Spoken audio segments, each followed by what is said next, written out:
Halo teman-teman sekalian, selamat datang di series Ebos 4 Ngobrol Santai dari kelompok 10 Podcast 4.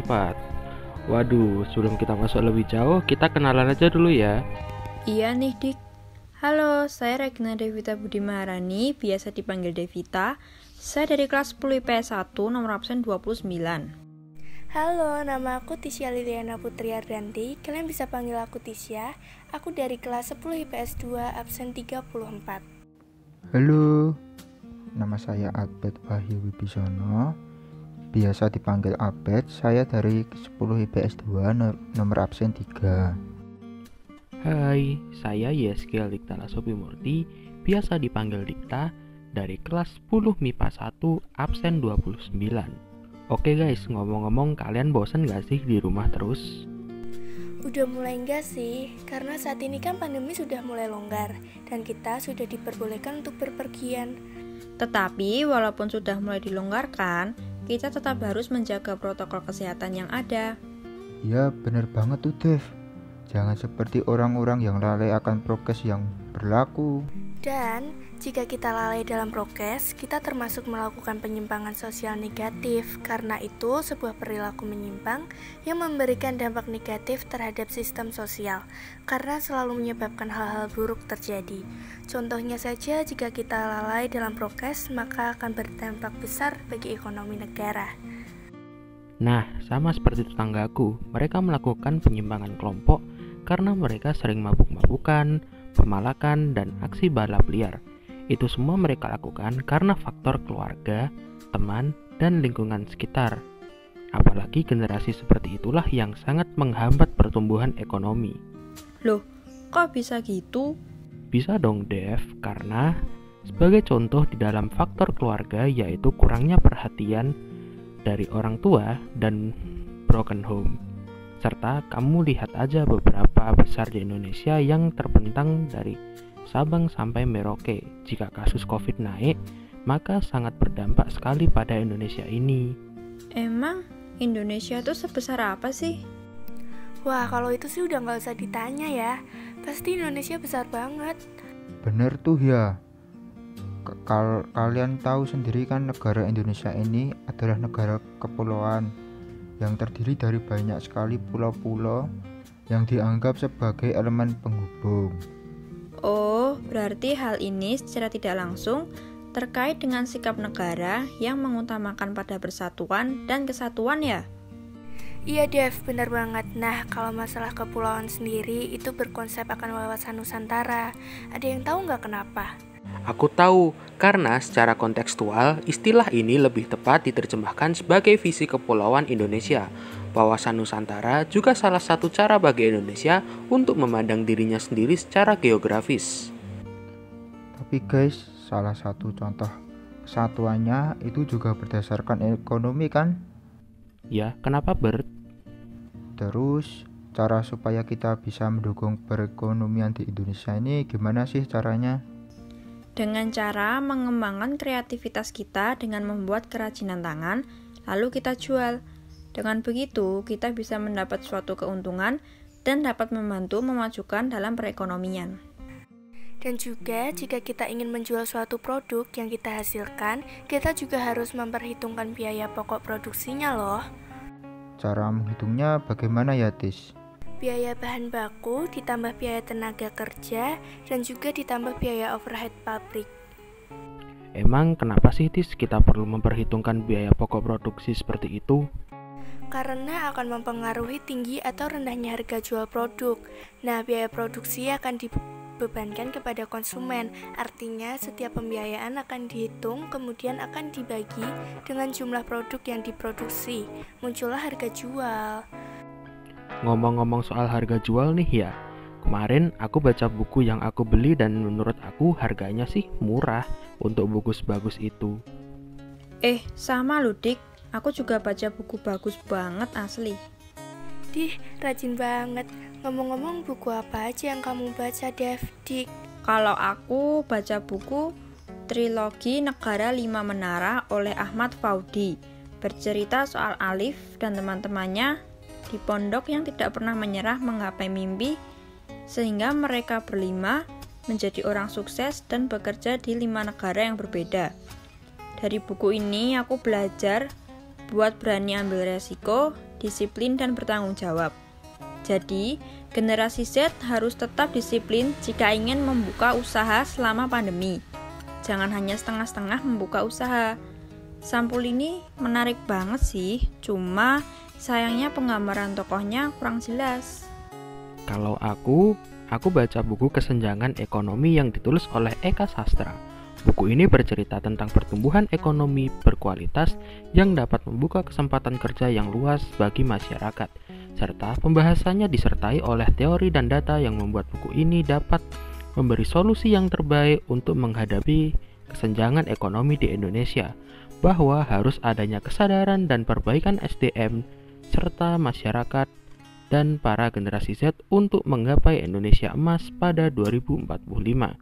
Sampul buku ini juga menarik dan informasi yang diberikan lengkap. Namun sayangnya banyak data dan istilah asing di dalam buku ini. SDM rendah ya? Kalau menurut kamu contoh SDM rendah di Indonesia sekarang kayak gimana deh? Jelasin dong, kamu kan pintar. Ya kita lihat aja dong Tis, sekarang banyak orang yang melakukan penipuan di bisnis dan merugikan sesama. Apalagi nih ya, kalau ada pejabat atau masyarakat yang korupsi nih. Akhirnya semua itu juga ngerugiin negara loh. Karena itu kita harus wujudin SDM unggul yang punya kualitas tinggi dan siap bersaing secara sehat di perekonomian global. Contoh orang yang ngelakuin penipuan siapa sih? Banyak sih, kayak Juliari Batubara yang korupsi dan kemarin Indra Kents yang melakukan penipuan hingga banyak korban yang rugi sekitar 44 miliar. Aduh, Indra Kents dulu aku kira kaya beneran loh. Ternyata hasil penipuan. Aku suka banget lihat kontennya Indra Kents karena mobil banyak banget dulu.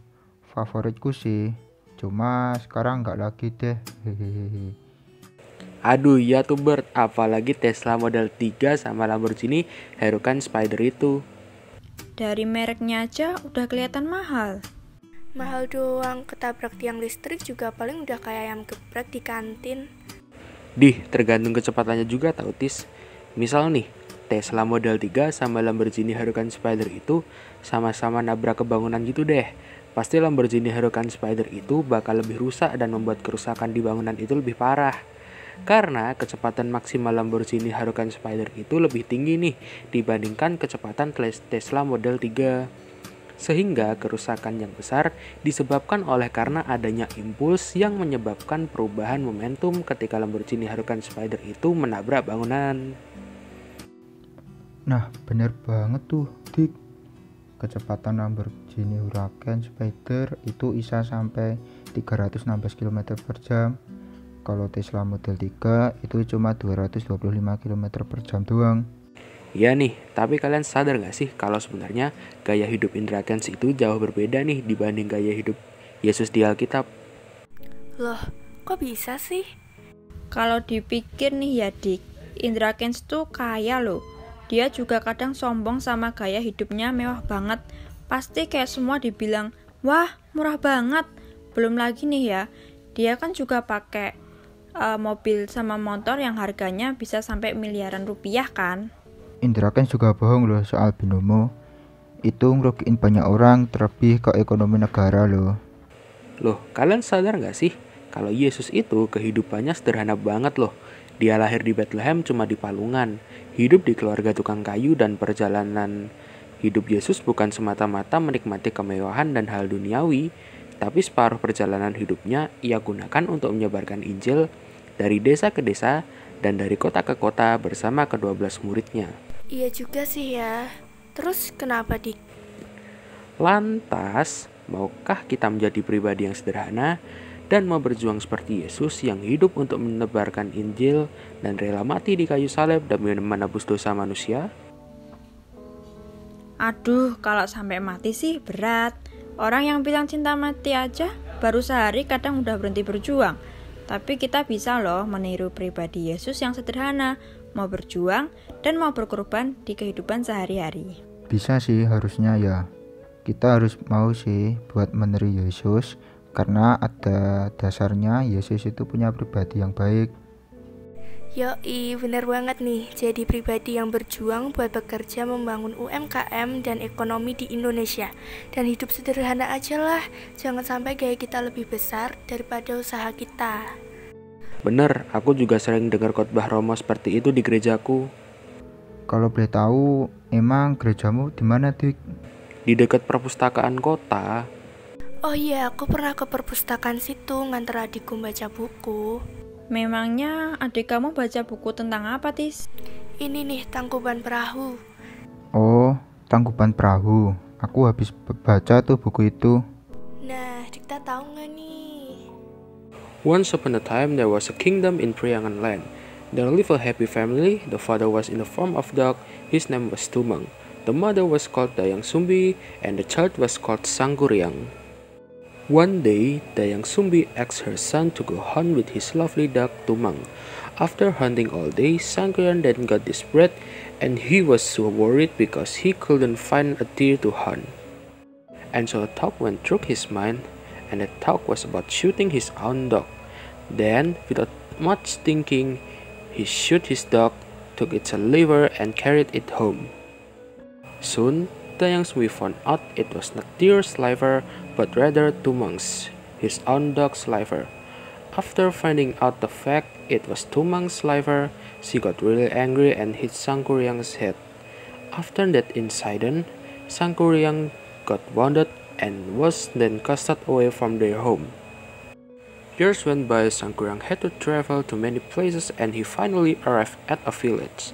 He met a beautiful woman and fell in love with her. When they discussing their wedding plans, the woman looked at the wound of Sangkuriang's head. It matched her son's wound who had left several years earlier. Soon, she realized that she fell in love with her own son. She couldn't marry him, but she didn't know how to tell him about that. After thinking for quite a while, she found a way. She needed a lake and a boat on their wedding day. Sangkuriang had to make them in just one night. He built a lake with town just a moment away. The boat was almost complete. Dayang Sumbi had to stop him from finishing a boat. Then she lit up the eastern horizon with flashes of light, which made the cook crowd for a new day. Because he couldn't finish the boat to Dayang Sumbi's plan, he couldn't marry her. So he got really angry and kicked the boat. It fell over and it's now become the mountain of Tangkuban Perahu that located in Bandung. Wih, kece juga nih pakai Inggris. Dikta keren deh. Sebenarnya kemarin aku mau ajak kamu ke perpustakaan itu, Dev. Duh, maaf ya Dik, aku nggak bisa kemarin. Oh ya guys, kemarin tuh aku habis iseng ikut penelitian di salah satu laboratorium gitu deh. Penelitian? Penelitian apa, Dev? Penelitian soal parasitis. Emang parasit apa yang kamu teliti? Nah, kemarin itu aku memilih untuk meneliti cacing pita, guys. Oh, cacing pita ya, yang sering ada di hewan itu kah? Yap, betul banget. Emang hasil yang kamu dapat setelah penelitian itu apa, Dev? Nah, jadi aku baru tahu kalau cacing pita itu termasuk ke dalam kategori filum Platyhelminthes. Nih, cacing pita itu tersusun dari 3 lapisan, yaitu ektoderma, mesoderma, dan endoderma. Dan juga dia memiliki saluran pencernaan, tetapi tidak memiliki anus. Kan sudah jelas banget kalau itu termasuk ke dalam kategori filum Platyhelminthes. Wih, asik juga ya ikut penelitian gitu. Bisa belajar banyak hal yang bahkan kita nggak tahu. Kapan-kapan aku mau coba ikut penelitian deh. Bener banget, Tis. Bahkan kita dapat info yang mungkin belum diketahui faktanya selama ini. Kalau kamu mau ikut penelitian, ajak aku juga kali, kita bareng-bareng. Dih, ngikut aja kamu. Iya deh, besok kita kapan-kapan lakuin penelitian bareng-bareng ya. Ngomong-ngomong tentang ekonomi Indonesia, aku tadi habis searching di Google kalau grafis ekonomi Indonesia sudah membaik loh. Iya kah? Bagus dong kalau sudah mulai pulih kembali. Iya nih, sudah mulai membaik. Aku barusan juga searching di Google. Tapi coba deh kalian tarik grafis itu, kira-kira bentuknya apa ya? Segitiga tuh Bert, emang kenapa? Aku tadi habis belajar tentang sudut berelasi. Nah, dengan segitiga ini kita bisa mencari nih sudut-sudutnya. Jadi, kalau kita ingin mengetahui ekonomi Indonesia sudah membaik atau belum, kita bisa lihat grafiknya aja ya. Wah, nggak nyangka ya, udah lama aja kita ngobrolnya. Iya nih, bener banget. Banyak juga yang kita temukan dalam pembicaraan ini. Tapi apa benar kita bisa memajukan dan mendirikan UMKM sama memberdayakan produsen di dalam negeri? Kita semua masih remaja loh. Jadi gini ya Dev, seperti di dalam konteks membeli produk hasil UMKM di dalam negeri. Untuk mendirikan UMKM sih sebenarnya bisa aja, namun tentunya diperlukan rancangan yang kompleks dan pendanaan yang banyak. UMKM dapat dibentuk oleh siapapun yang mau berusaha dengan modal yang ada. Namun, kita sebagai remaja, kita dapat mewujudkan SDM yang unggul, terampil, dan lihai di dalam dunia kerja untuk mewujudkan mutu SDM yang siap bersaing dengan SDM negara lain. Terkhususnya, pemerintah telah menyiapkan berbagai banyak pelatihan keterampilan untuk remaja. Ada baiknya hal ini harus didukung pula oleh para remaja. Selain mendukung program kerja pemerintah, hal ini juga membuat kita remaja dapat mewujudkan SDM yang berwawasan global, kreatif, dan mampu bersaing di dalam dunia kerja secara lingkup global. Yoi, benar banget. Bersama generasi Z, kita akan menuju Indonesia emas pada tahun 2045. Bahwa sebenarnya kitalah generasi Z, kitalah remaja yang harus mau ikut turut aktif di dalam memajukan sektor ekonomi. Menjadi remaja aktif bukannya pasif. Demikianlah podcast hari ini. Sekian Ebos pada hari ini. Kepada generasi Z di luar sana, ingatlah bahwa peran kita nyata bukanlah semata-mata. Sampai jumpa di lain kesempatan. Mohon maaf jika ada salah kata dari kami. Sekian dan terima kasih. Di Panzer Hati, hidup Saint Joseph.